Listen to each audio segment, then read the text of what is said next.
Be an easy one. Your enemy is well trained, well equipped, and battle hardy. We shall fight on the beaches. We shall fight on the landing grounds. We shall fight in the fields and in the streets.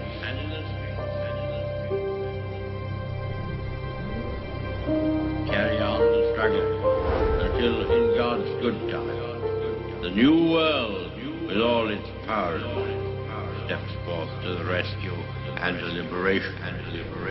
The story of the Long March has remained hidden for many years.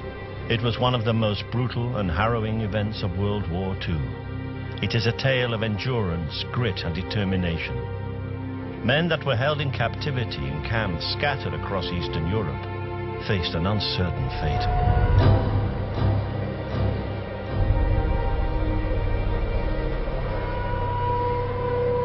When we suddenly realised what was happening, the officer was the first one to leave us.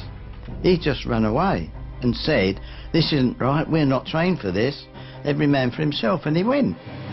In the confusion, over 50,000 did not escape.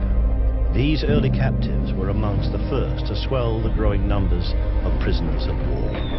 And I was so scared, I turned around on my stomach, I took my steel helmet off, thinking that this would be a quick way. Then the firing stopped for a while. In the end, there was only 5 of us who were able to surrender. We got up and we gave ourselves up. I went into a house on the front of this village, and when we came out, there were dead and wounded lying everywhere. We were surrounded. There was just the sea and the Germans, and the French had all surrendered, left us high and dry. It was really a shock, which we'd never recovered from for a long time. Did a retreat right through Belgium to Dunkirk.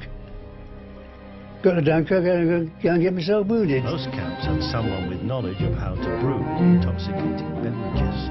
With ingredients from their Red Cross parcels and others they had bartered for, they were able, in secret, to produce liquor for special occasions, such as Christmas. For the cherries used to give us jam, which was made of turnips, and that would brew up quite nicely.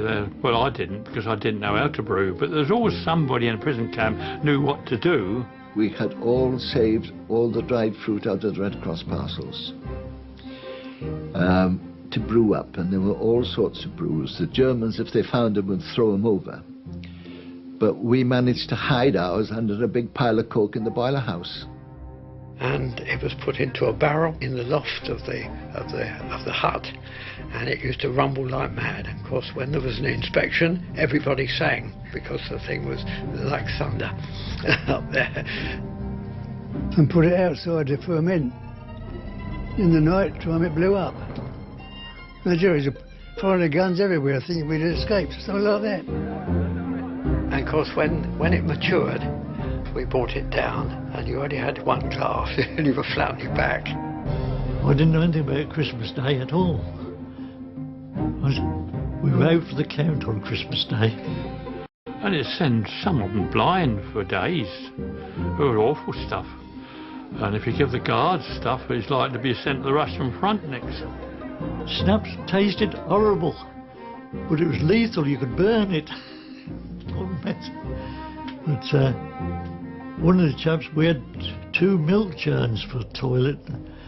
He was sitting on one and vomited in the other.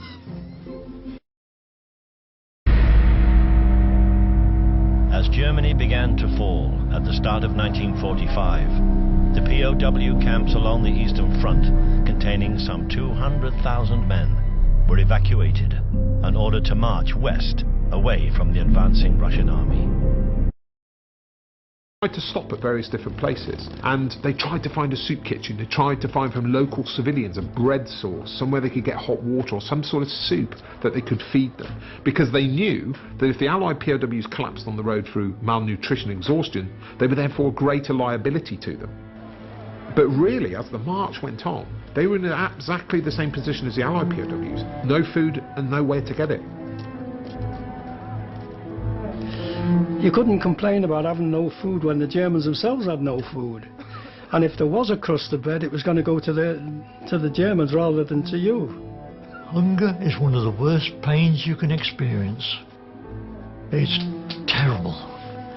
But after 2 or 3 weeks, you get used to it. And we used to say, we're living on our stomach's linings now. I've walked for miles with rice pudding swimming in front of me. Rice pudding. Bread and dripping.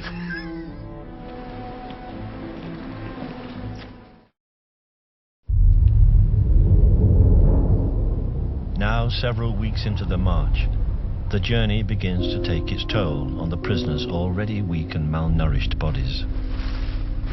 When you stopped at night, to begin with, they put us in barns, which were good old-fashioned barns, which were quite snug, really. But when you started off next morning, little heaps never moved. That died during the night. When we got up in the morning, some didn't get out. And I suppose it was more or less everyone for himself, although I did see men helping others. And I think that we knew the outcome would be all right eventually.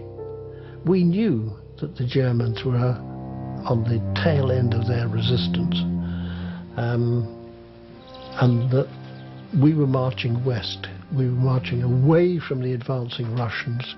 We were marching towards our own people. And so we had a great deal of optimism. The prisoners, now in the 3rd month of marching, travelling over 600 miles, were becoming broken men. As the march went on and on, you were beginning to care less and less for the others, and you were beginning to care more and more for yourself. It really became a battle of survival. It was no longer the United Kingdom, the Empire and the German. It was you, the individual. Each man had to look after himself. You hadn't the energy and the strength. By the time the POWs reached their final unplanned destination, many of them had walked almost 1,000 miles. Now they were crowded again into overflowing camps or herded together in open fields.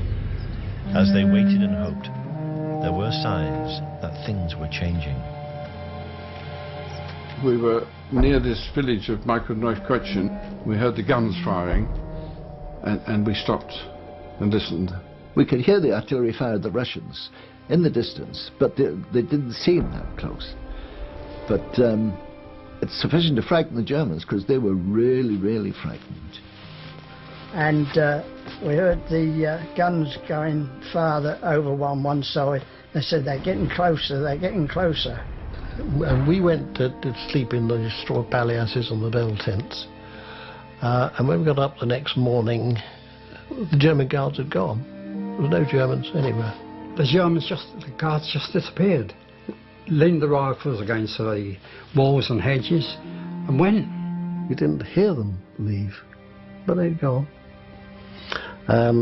So we started then foraging through the countryside, trying to find food. And all of a sudden we saw coming down the road was 2 trucks. We thought, oh quick, they're coming back. So we all hid in this field. It wasn't the Germans. It was the advance guard.